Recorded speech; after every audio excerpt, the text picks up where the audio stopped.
Bonjour à tous, vous écoutez la deuxième partie du double épisode de Crapule consacré à Elizabeth Holmes et sa start-up Theranos. Créée en 2003, Theranos s'annonçait comme la révolution de l'analyse médicale. Avec leur appareil, une seule goutte de sang permettrait de réaliser plusieurs centaines d'analyses en un temps et pour un prix record. Ces appareils ont séduit de nombreux investisseurs et partenaires qui ont investi des millions dans la mission de la charismatique Elizabeth Holmes, jusqu'à valoriser la start-up à 9 milliards de dollars. Mais le petit problème, c'est que les promesses de Theranos étaient irréalisables. Alors, en interne, ils ont dû revoir leurs attentes à la baisse. Et plutôt que de créer le futur de l'analyse médicale, les équipes de Theranos se retrouvent obligées de pirater des appareils concurrents pour pouvoir analyser des quantités bien trop petites de sang et donc produire des résultats très inexacts, le tout en violation flagrante des réglementations fédérales.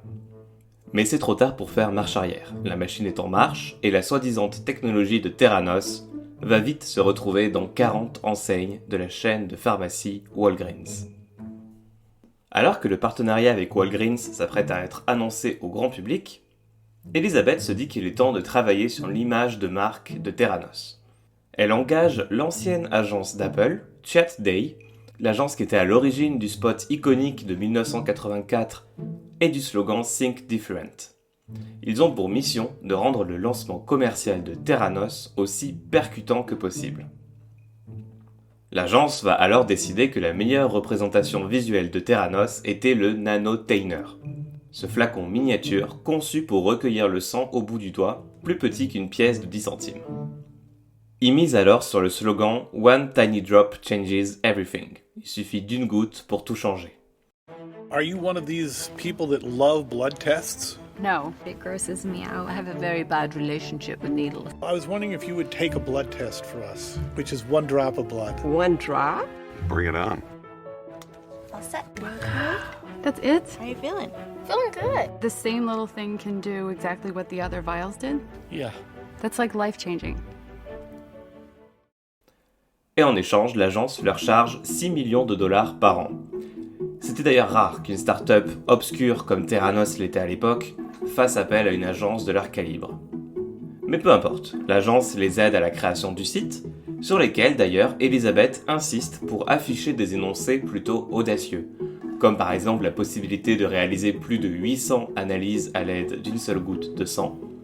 Ils vont aussi dire que leur technologie est plus fiable que les analyses de sang traditionnelles et donne des résultats en 30 minutes maximum. Ils annoncent aussi que les tests étaient homologués par la FDA et validés par des centres médicaux de premier plan. Sauf que l'équipe de Chat Day, qui était en charge du site web, sait qu'il existe des lois contre la publicité mensongère. Et ils vont donc s'assurer d'avoir des sources et des études fiables qui permettent d'appuyer de telles accroches. Sauf que plus ils creusent, plus ils ont des doutes sur tout ce que leur dit Elizabeth. Et ils commencent à s'inquiéter de la responsabilité légale de leur agence en cas de problème. Ils demandent une consultation juridique, ce que Theranos repousse pendant des mois, jusqu'à la veille du lancement du site où Elizabeth va finalement organiser un appel pour réclamer des changements de dernière minute. Il suffit d'une seule goutte devient ainsi il suffit de quelques gouttes, ou encore des analyses plus rapides, des réponses plus rapides deviennent des analyses rapides, des réponses rapides. Et si sur le site Theranos revoit ses attentes à la baisse, en coulisses, les résultats de leurs appareils sont encore pires. Ils lancent le partenariat avec Walgreens à Phoenix, en Arizona, qui est un endroit stratégique car beaucoup de gens n'y ont pas d'assurance maladie et seraient donc potentiellement intéressés par des analyses moins coûteuses, comme proposé par Theranos.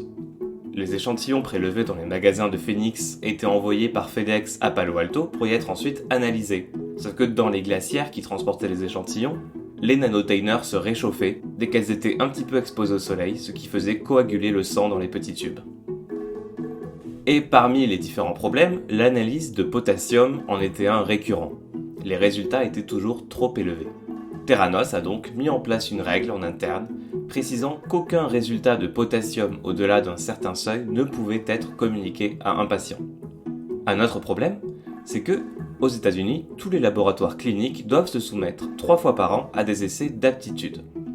C'est un test conçu pour repérer les laboratoires dont les résultats ne sont pas exacts. Il y a donc des organismes dédiés qui envoient au laboratoire des échantillons de plasma sanguin en leur demandant de leur faire passer diverses analyses. Et le laboratoire de Theranos avait toujours testé ces échantillons avec des machines achetées dans le commerce. Sauf que comme les Edison, donc les machines de Theranos, étaient maintenant utilisées dans le commerce sur des vrais patients, le personnel du laboratoire a naturellement voulu voir comment les Edison s'en sortiraient à ce type d'exercice. Sauf que les résultats du Edison étaient très différents de ceux des autres appareils. Et en apprenant cette expérience, Sony, le numéro 2 de Theranos, a exigé immédiatement qu'ils y mettent fin et qu'ils renvoient les résultats des machines achetées dans le commerce, ce qui était absolument illégal, puisqu'il fallait que ces essais d'aptitude soient traités et analysés de la même manière que les échantillons de patients. Ce qui était de la triche flagrante. Parce que en positionnant Theranos comme une entreprise tech de la Silicon Valley, Elizabeth a en fait canalisé sur une culture qui est bien présente là-bas, qui est celle de fake it until you make it. Et si, autant dans le secteur de la tech, c'est quelque chose de fréquent mais qui n'est pas dommageable, par exemple, il y a beaucoup de startups qui font croire qu'elles ont développé des solutions d'intelligence artificielle, comme par exemple la société Spinvox, qui pendant l'été 2018 s'était fait exposer par le journal britannique The Guardian. Spinvox en fait prétendait avoir recours à l'intelligence artificielle pour convertir les messages vocaux en SMS. Sauf qu'en réalité, c'était juste géré par des armées d'opérateurs enrôlés dans des centres d'appel situés à l'étranger. Et c'est quelque chose de très fréquent. Même par exemple, le milliardaire Larry Ellison avait menti à ses débuts sur les capacités du logiciel Oracle. Sauf que faire ça dans la tech, c'est une chose, mais le faire dans le domaine de la médecine, c'en est une autre. Quand on gère des données médicales de véritables patients, ça peut les mettre en danger et c'est quelque chose d'extrêmement dommageable et surtout d'extrêmement réglementé aux États-Unis. Mais bon, de l'extérieur, Theranos continue de simuler la vie de start-up pour qui tout roule. Et elle va attirer l'attention de Roger Parloff, journaliste pour le magazine Fortune. Roger Parloff va rencontrer Elizabeth et il va passer en tout plus de 7 heures à l'interviewer. Et Elizabeth va même lui offrir un scoop. Theranos vient de lever plus de 400 millions de dollars auprès de Partner Fund Management, ce qui valorise sa boîte à 9 milliards de dollars, faisant d'elle l'une des plus solides de la Silicon Valley. Elle va raconter les mêmes mensonges sur les 70 analyses faites à partir d'un seul échantillon de sang prélevé au bout du doigt, et sur les 200 analyses réalisées grâce aux appareils Edison de Theranos. Et c'est comme ça qu'un beau matin de juin 2014, Elizabeth se retrouve en couverture de Fortune, col roulé noir, rouge à lèvres rouge vif, sous un titre qui annonce « Cette CEO en a après votre sang ». Et pour la première fois, l'estimation de la valeur de Theranos était révélée, accompagnée du fait que Elizabeth en possédait plus de la moitié.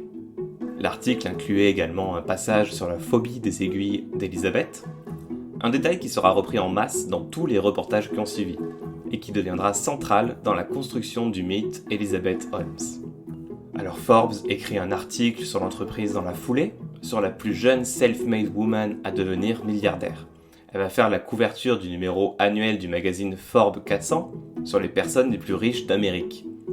Elle passe ensuite dans USA Today, Fast Company, Glamour, NPR, mais aussi à la télé sur Fox Business, CNBC, CNN, CBS News. Et va s'en suivre toute une cascade d'invitations à toutes sortes de conférences. Le magazine Time la nomme l'une des 100 personnes les plus influentes au monde, et Obama la nomme ambassadrice des États-Unis pour l'entrepreneuriat à l'international.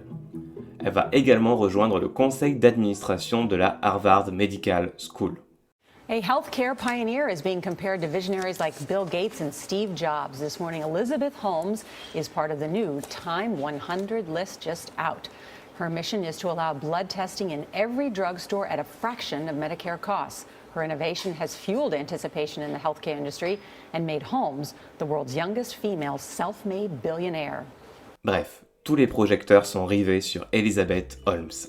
Et la Silicon Valley tenait enfin sa première femme start-upeuse milliardaire du monde de la tech. Et toute cette attention, ça lui plaît bien à Elizabeth, qui va se comporter comme une vraie personnalité médiatique. Parce que si tous les entrepreneurs et créateurs de start-up accordent régulièrement des entretiens et font des apparitions publiques une fois qu'ils commencent à gagner en notoriété, ce n'est jamais autant qu'a pu faire Elizabeth, qui est littéralement omniprésente dans les médias. Son équipe de sécurité passe d'ailleurs à 20 personnes, elle est toujours accompagnée de 2 gardes du corps et se fait surnommer Eagle One. Dans ses interviews, elle répétait à qui voulait bien l'entendre que grâce à Theranos, on n'aurait bientôt plus à faire ses adieux à un être cher bien avant l'heure. Theranos passe rapidement à 500 employés, il déménage dans des nouveaux locaux, les anciens de Facebook, et les bureaux d'Elizabeth sont équipés de fenêtres pare-balles. En décembre 2014, le New Yorker va publier un long portrait d'Elizabeth. Et cet article va tomber sous le nez de Adam Clapper, un spécialiste des analyses de sang et blogueur, qui, à la lecture du portrait d'Elizabeth, se montre assez dubitatif. L'article lui-même montrait d'ailleurs un petit peu de scepticisme. Il précisait que Theranos n'avait jamais publié de données officielles revues par ses pairs. Ce à quoi, dans l'article, Elizabeth répondait en citant un article qu'elle avait coécrit dans une revue médicale, Hematology Reports. Donc Adam Clapper a alors cherché l'article en question, qui au final ne contenait des données que pour une seule analyse de sang réalisée sur 6 patients, qui est bien loin d'être suffisant pour valider une technologie. Alors Adam va écrire un long article sur son blog pour partager ses trouvailles et dire qu'il était assez sceptique sur la véritable innovation de Theranos. Mais Adam va aller plus loin, et il veut démasquer ce qu'il est sûr d'être une arnaque, parce qu'il se dit que c'est plutôt le travail d'un journaliste d'investigation. Il va alors contacter John Carreyrou, journaliste au Wall Street Journal. Il raconte au journaliste qu'il était tombé sur ce qu'il voyait comme une grosse affaire. Et John, qui venait de finir un gros dossier, avait du temps à consacrer à un nouveau projet. Il se plonge alors sur l'article en question du New Yorker et remarque en effet l'absence d'évaluation par des pairs pour étayer les affirmations scientifiques de l'entreprise. Ce à quoi aucun véritable progrès médical n'avait échappé auparavant. Et la façon dont Elizabeth décrit le fonctionnement de ces appareils d'analyse top secret est assez comique, un peu comme si ça sortait de la bouche d'un enfant. Elle va dire par exemple, on procède à une manipulation chimique afin qu'une réaction ait lieu, cette réaction produite génère un signal, lui-même traduit en résultat, et ce résultat est examiné par du personnel de laboratoire certifié. C'est vague, c'est très vague. Et puis, le fait qu'une étudiante qui avait abandonné ses études avec juste 2 semestres de génie chimique devienne une pionnière de la high-tech médicale, c'est louche. Ça peut arriver, encore une fois, dans la tech, avec des génies comme par exemple Mark Zuckerberg qui arrive à coder très jeune, sauf que la médecine c'est différent, ça s'apprend pas tout seul dans son garage, il faut des années de formation et des décennies de recherche pour progresser. Donc John se dit qu'il tient son prochain sujet, et il veut creuser. Il parvient à contacter des employés et anciens employés de Theranos qui acceptent de témoigner, non pas sans hésitation, tant qu'ils sont protégés par l'anonymat. Un d'entre eux, Alan, était l'ancien directeur du laboratoire de Theranos. Et il lui apprend par exemple que les appareils de Theranos ne fonctionnaient pas, qu'ils faisaient beaucoup d'erreurs et qu'ils échouaient au contrôle qualité. Et du coup, Theranos ne les utilisait que pour un petit nombre d'analyses, et la majorité était donc faite via des instruments disponibles dans le commerce, avec des mini-échantillons de sang dilués et redilués. Alan lui apprend également que la gestion quotidienne de l'entreprise était gérée par Sunny Balwani, qu'il va décrire comme un tyran malhonnête dont l'outil de management principal est l'intimidation, et qui entretenait une liaison secrète avec Elizabeth. Alan lui révèle aussi que Theranos, qui ne voulait pas que l'on sache que sa technologie était limitée, a donc trouvé le moyen d'utiliser de tout petits échantillons, qui étaient leur marque de fabrique, sur des machines conventionnelles. Mais en diluant les échantillons, le liquide est donc moins concentré en analyte, ce qui fait que les machines classiques ne peuvent plus mesurer ces analyses avec la même précision. John apprend aussi que Theranos enfreignait des règles fédérales mises en place pour contrôler les compétences des laboratoires, en trichant aux fameux essais d'aptitude. Il apprend aussi que le laboratoire de Theranos est divisé en 2 parties, l'un contenant les analyseurs achetés dans le commerce et l'autre les appareils Edison. Et lorsqu'une inspectrice d'État est venue inspecter le laboratoire de Theranos, ces derniers ne lui ont fait visiter que la partie où on trouvait les analyseurs qui n'avaient pas été conçus en interne. Theranos avait donc menti à une inspectrice d'État. Elizabeth avait fait des promesses démesurées, et lorsque ces promesses s'étaient révélées impossibles à réaliser, elle avait dû tricher. Mais tricher avec un outil médical sur lequel les gens comptaient pour prendre des décisions de santé importantes, c'était inadmissible. Parce que recevoir un faux positif, ça peut entraîner une procédure médicale inutile et coûteuse pour un patient. Mais recevoir un faux négatif, c'est encore pire. Un patient dont l'état grave n'est pas diagnostiqué pourrait en mourir. Un ancien employé va même dire à John que le fonctionnement de Theranos, c'est comme essayer de construire un bus en même temps qu'on le conduit. quelqu'un va finir par se faire tuer. Donc John y trépigne, il vient de trouver plein de témoignages super intéressants, mais il lui fallait aussi d'autres sources, et prouver que Theranos produisait des résultats inexacts. Il a donc trouvé des médecins qui avaient reçu des rapports de laboratoire de Theranos assez douteux, et qui du coup avaient envoyé leurs patients refaire leurs analyses ailleurs. Il s'est donc rendu à Phoenix, là où Theranos opérait dans plus de 40 pharmacies. Et rencontre une médecin qui lui raconte qu'elle avait dû envoyer un de ses patients aux urgences à cause de résultats d'analyse alarmistes reçus par Theranos, qui n'étaient en fait qu'une fausse alerte. Le test reçu laissait croire que le patient allait subir un AVC. Le patient a donc dû passer 4 heures aux urgences le soir de Thanksgiving, où il a subi plein de tests, dont un scanner. Au final, tout était normal, mais par précaution, il a dû passer 2 IRM la semaine suivante. Tout était bon, fausse alerte, sauf que cette histoire montre déjà les conséquences émotives que peuvent avoir des résultats inexacts, mais surtout financiers, puisque le patient s'assurait lui-même. Les urgences et les IRM lui ont coûté 3000 $ qu'il a dû payer de sa poche.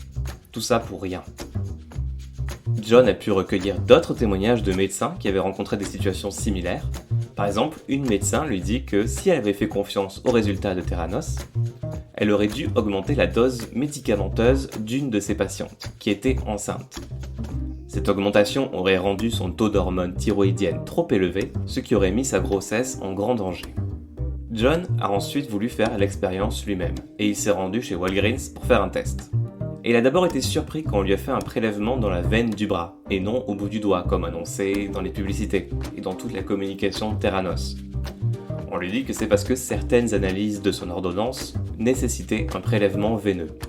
Mais en réalité, sur les 240 tests proposés par Theranos, seulement 80 étaient possibles avec le prélèvement capillaire, le prélèvement au bout du doigt. Et sur ces 80, une dizaine seulement étaient réalisés avec la machine Theranos. Le reste était en fait dilué et redilué pour être utilisé sur les machines de Siemens. Et donc les 160 autres tests exigeaient d'avoir recours à ce que Elizabeth comparait régulièrement dans les médias à un appareil de torture médiéval, l'aiguille hypodermique. John est ensuite parti faire les mêmes tests dans un laboratoire traditionnel. Et en comparant les deux résultats, Theranos lui a annoncé que 3 de ses dosages étaient anormalement élevés et un trop bas, tandis que son taux de cholestérol était optimal. Le labo traditionnel lui a donné exactement l'inverse. Les dosages étaient dans la norme, mais son cholestérol était un petit peu trop élevé. Peu de temps après, John est contacté par l'agence de relations presse de Theranos, qui a eu vent de son enquête et voulait le rencontrer. Donc John partage avec eux ses avancements, ses trouvailles et les différentes citations qu'il a pu obtenir des anciens employés de Theranos, puisque de toute façon la politique de son journal veut que les personnes sur lesquelles porte une enquête soient toujours informées, par souci de transparence. Et John, dans la foulée, en a profité pour demander s'il pourrait organiser une interview avec Elizabeth, et une visite du siège et du laboratoire de Theranos. Ce à quoi on lui répond que Elizabeth était trop occupée pour faire une interview. Et en fait, pendant ce temps, Theranos faisait tout pour empêcher l'enquête de John d'avancer. Et ils ont tenté de retrouver les employés anonymes et les médecins qui ont témoigné pour les faire taire. Ils arrivent à en identifier certains à qui ils envoient leurs avocats. On leur explique que s'ils veulent éviter un procès, ils doivent se soumettre à un entretien avec leurs avocats, leur révéler toutes les informations qu'ils ont communiquées sur Theranos et à qui, puis dire à John que finalement ils retirent leur témoignage. En parallèle, début juillet 2015, Theranos apprend que la FDA a approuvé l'analyse conçue par l'entreprise pour détecter le HSV1, l'une des 2 souches du virus de l'herpès. Et la deuxième bonne nouvelle, c'est qu'une nouvelle loi était sur le point d'entrer en vigueur en Arizona, qui permettait de faire analyser son sang sans ordonnance d'un médecin. C'est en vérité un projet de loi qui était quasiment rédigé par Theranos, qui avait fait des pieds et des mains pour que le projet de loi aboutisse rapidement. Et pour Theranos, la validation par la FDA de leur analyse était la preuve que leur technologie fonctionnait. Mais en vérité, ce genre d'analyse est très simple à faire, puisqu'il s'agit seulement de dire si oui ou non la personne porte le virus. Il n'y a pas besoin de quantité précise à évaluer. Donc cette validation, qui était sur ce test uniquement, ne comptait en aucun cas comme une approbation générale de la technologie de Theranos. Parce qu'en fait, Theranos opérait toujours dans un flou juridique total. L'entreprise n'utilisait que les machines qu'elle avait elle-même conçues à l'intérieur de son propre laboratoire, et ne cherchait finalement pas à les commercialiser. Elle pouvait donc continuer d'échapper à un examen de la FDA. Mais avec ce type de démarche comme la validation du test de l'herpès, Theranos essayait de donner l'impression de coopérer avec l'agence fédérale en soutenant publiquement la réglementation des analyses développées en laboratoire. Le magazine Fortune, qui avait mis Elizabeth en couverture, lui accorde un deuxième article à l'occasion du test de dépistage du virus Ebola que Theranos était en train de mettre au point. Elizabeth invite le journaliste à venir assister en personne à une démonstration dans leurs locaux. Et Elizabeth insiste aussi pour que Roger Parloff, le journaliste, fasse aussi un test de potassium. Sans doute parce que John était en train de remettre justement en question cette analyse-là. Parloff a donc été prélevé de 2 gouttes de sang, une pour Ebola et une pour le potassium. Mais bizarrement, sur les machines de Theranos, le petit écran avec la jauge de progression qui indique où en est l'analyse, s'est mis à charger. Et c'était très long. Le cercle de chargement se remplissait très lentement. En voyant ça, Parloff il se dit qu'il en a pour plus d'1 heure à attendre, et il dit à Elizabeth qu'il pouvait pas attendre aussi longtemps, et qu'il devait retourner à son bureau finir son article. Mais en vérité, ce chargement très long était pas là par hasard. Un des ingénieurs logiciels de Theranos avait été chargé d'écrire un programme qui masquerait les dysfonctionnements lors des analyses. Si quelque chose tournait mal à l'intérieur de la machine, le programme se mettait en marche et empêchait qu'un message d'erreur apparaisse, qui serait plutôt remplacé par une jauge de progression très lente. Elizabeth utilisait d'ailleurs ce type de démonstration pour convaincre les membres du comité d'administration, les investisseurs et les journalistes que leur produit était fini et fonctionnel. Quand les démonstrations avaient lieu au siège, les employés de Theranos plaçaient l'échantillon du visiteur dans la machine, puis attendaient que le visiteur quitte la salle. Ils sortaient ensuite discrètement l'échantillon de la machine et l'apportaient à un employé du laboratoire qui l'analyserait avec un des appareils Siemens. Et c'est exactement ce qu'ils ont fait pour le journaliste de Fortune. Elizabeth a également réussi à inviter le vice-président des États-Unis, Joe Biden, à visiter les installations de Theranos à Newark, où se trouvait le laboratoire clinique de Theranos et son pôle de fabrication de mini-labs. Et il voulait impressionner le vice-président en lui donnant l'image d'un laboratoire de pointe entièrement automatisé. Alors ils ont tout simplement créé de toutes pièces un faux laboratoire. Ils ont libéré une petite pièce de leurs locaux, qu'ils ont fait repeindre, puis ont disposé le long des murs des étagères où s'alignaient les mini-labs. Le jour de la visite, la plupart des employés du laboratoire ont reçu l'ordre de rester chez eux. Et pendant ce temps, des photographes de presse et des caméras de télévision ont pu entrer dans l'édifice. Elizabeth a fait visiter les locaux au vice-président et lui a montré le faux laboratoire automatisé, rempli de fausses machines que n'utilisait même pas Theranos. Et Joe Biden a été très impressionné et a qualifié ça du laboratoire du futur. Et en parallèle, Elizabeth faisait tout pour mettre fin à l'enquête du journaliste John Carreyrou. En mars, un mois après le début de son enquête, Theranos a clôturé une autre campagne de financement. Et l'investisseur principal était Rupert Murdoch, un magnat des médias qui contrôlait la société mère du Wall Street Journal et qui avait investi 125 millions dans Theranos. C'était le plus gros investissement qu'il ait jamais fait en dehors des médias.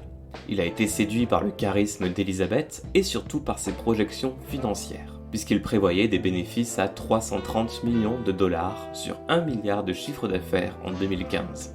Sauf que, une fois que Rupert a investi dans la société, Elizabeth lui parle de l'article qu'était en train de monter John, lui disant que les informations qu'il récoltait étaient fausses et causeraient beaucoup de tort à Theranos.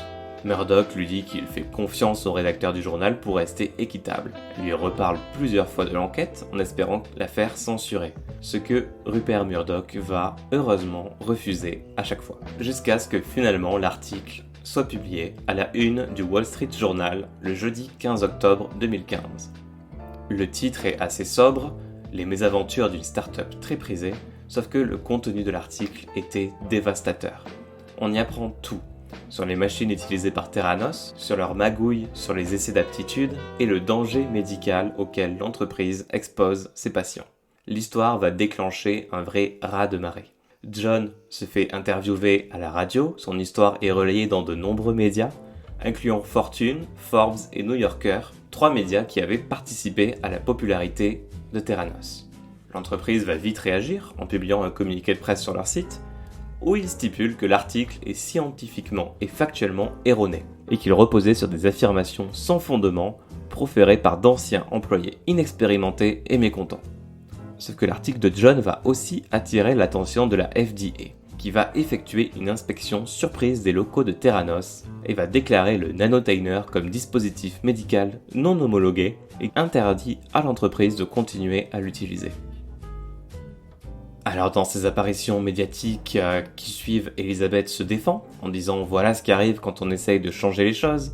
D'abord on vous prend pour folle, ensuite on vous combat et tout à coup vous changez le monde. » Sauf que le Wall Street Journal avait prévu le coup et publie un acte 2, avec d'autres révélations incluant la toute récente interdiction d'utiliser le nanotainer par la FDA. En interne, Elizabeth et Sony tentent de rassurer les employés en leur disant que ces articles sont pleins de contre-vérités, produites et financées par des concurrents mécontents. Ils tiennent alors une grande conférence avec tous leurs employés pour dire que c'était quelque chose d'inévitable lorsqu'on s'attaque à tout un secteur dont les figures de proue veulent vous voir échouer. Et avant que cet article ne soit publié, Elizabeth était invitée à une conférence du Wall Street Journal, le Wall Street Journal Day Live. Tout le monde pensait qu'elle annulerait, suite aux actualités de Theranos, mais elle a finalement maintenu sa participation. Et pendant sa conférence, elle a sorti sa plus belle poker face et a menti tout du long. Elle a présenté les appareils Edison cités dans l'article comme de vieilles machines que Theranos n'avait pas utilisées depuis des années. Elle a d'ailleurs nié que l'entreprise ait jamais utilisé des machines conçues par leurs concurrents pour effectuer des analyses à partir de leurs prélèvements capillaires et qu'ils aient dilué les échantillons. What tests are you currently able to perform for that blood using anything other than commercially available lab equipment? So we have never used commercially available lab equipment for fingerstick-based tests. Elle va même ajouter sans vergogne « Je parie que si vous essayez de faire ça, ça ne fonctionnerait pas, parce qu'il n'est pas possible de diluer un échantillon et de le faire traiter par une machine classique. Il y a tellement de raisons qui font que c'est la pire idée possible. » Elle a ensuite profité de l'anonymat des employés qui ont témoigné dans l'article pour les discréditer, affirmant que l'un d'eux n'avait travaillé chez Theranos que 2 mois en 2005, ce qui était pure invention. Suite à la conférence, le conseil d'administration est remanié, désormais présidé par l'avocat de Theranos, David Boyes. Theranos passe en mode défense. Le Wall Street Journal pendant ce temps publie d'autres articles, où on apprend notamment que Walgreens avait coupé court à un projet d'expansion nationale des centres de bien-être, que Theranos avait essayé de vendre plus d'actions à un prix plus élevé quelques jours avant la publication de leur premier article, qu'il n'y avait plus de véritable directeur à la tête du laboratoire, et que Safeway avait abandonné son partenariat secret par manque de confiance vis-à-vis de la technologie Theranos. Elizabeth va continuer à se défendre en jouant cette fois sur la carte du sexisme, sauf que le Wall Street Journal n'était plus les seuls à soulever des questions sur Theranos. En parallèle, l'agence fédérale Centers for Medicare and Medicaid Services, ou CMS, est venue inspecter les laboratoires de Theranos. Cette inspection, qui ne devait durer que 2 jours, a dû être allongée tellement ils ont décelé de problèmes, et il manquait à Theranos des documents de base indispensables à la gestion d'un laboratoire. Finalement, le CMS a publié une lettre envoyée à l'entreprise, expliquant qu'elle représentait un risque immédiat pour la santé et la sécurité des patients. Le CMS donnait donc 10 jours pour mettre au point un plan de rectification crédible, et à défaut d'une mise en conformité rapide, le laboratoire perdrait sa certification fédérale. Publiquement, Theranos a continué de minimiser la gravité de la situation, et ils ont assuré avoir déjà remédié à bon nombre des lacunes évoquées par le CMS. John, pendant ce temps, a réussi à mettre la main sur le rapport complet du CMS, malgré les tentatives de Theranos pour le maintenir confidentiel. Et le rapport prouvait qu'Elizabeth avait menti pendant la conférence du Wall Street Journal, puisqu'on pouvait voir clairement que les Edison étaient toujours utilisés, et uniquement pour 12 des 250 analyses procédées. Le rapport prouvait également que les Edison produisaient des résultats très irréguliers. On y apprend aussi que le laboratoire laissait du personnel non qualifié manipuler les échantillons des patients, qu'ils avaient entreposé du sang à la mauvaise température, qu'ils avaient laissé expirer des réactifs, donc John va tout simplement publier le rapport en ligne sur le site du Wall Street Journal. Et finalement, parce que Theranos n'a pas su corriger 43 des 45 manquements relevés par les inspecteurs, le CMS va menacer de bannir Elizabeth du secteur de l'analyse biomédicale pendant 2 ans. Elizabeth va alors passer à l'émission Today pour réagir, où elle déclare assumer la responsabilité des échecs de leur laboratoire. Mais en réalité, c'est finalement Sony qui en subit les conséquences, puisqu'elle va rompre avec lui et le licencier. Theranos a donc dû annuler en précipitation des dizaines de milliers de résultats d'analyse, y compris 2 ans de tests Edison pour se mettre en conformité. Theranos a dû aussi avouer au CMS qu'on ne pouvait se fier à aucune des analyses réalisées sur ses propres appareils. Le 12 juin 2016, Walgreens va finalement mettre fin au partenariat et ferme tous les centres de bien-être en Arizona. Début juillet, le CMS donne suite à sa menace. Elizabeth et sa société n'ont plus le droit d'exploiter un laboratoire d'analyse. Theranos faisait désormais l'objet d'une enquête criminelle par le bureau du procureur américain à San Francisco et d'une enquête civile. Mais le 1er août 2016, Elizabeth tente de sauver les meubles. Elle allait dévoiler les rouages de sa technologie secrète à l'assemblée annuelle de l'American Association for Clinical Chemistry. There's been a lot of news about our company, and we chose this meeting today to begin engaging in a scientific exchange about our inventions and our technology. This technology that we introduced today is the latest version of our mini-lab technology. Et donc elle dévoile en grande pompe sa nouvelle machine, le Minilab, qui n'était en vérité qu'un vieux prototype défectueux. Elle présente le Minilab comme étant capable d'optimiser les tests sanguins dans les régions du monde les plus difficiles d'accès. La machine fonctionnerait comme une sorte de scanner qui permet d'effectuer rapidement des tests sur des échantillons, qui sont traditionnellement réalisés manuellement. Ensuite, les informations sont transmises à un laboratoire de Theranos qui met en œuvre un analyseur virtuel chargé d'interpréter les résultats.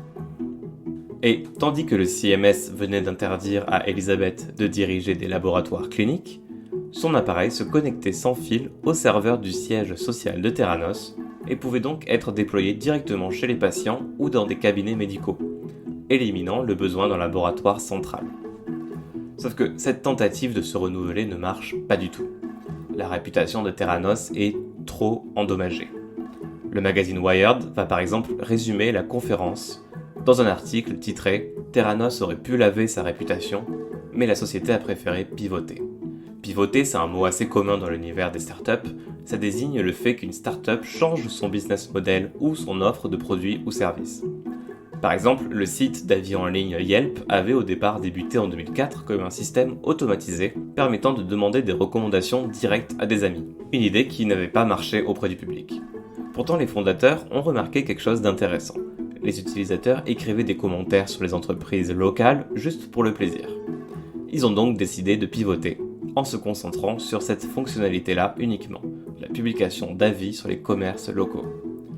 Et c'est donc ce qu'a tenté de faire Theranos ici, en réinventant tout son business model à partir de ses produits. Mais ça ne suffira pas à sauver Theranos.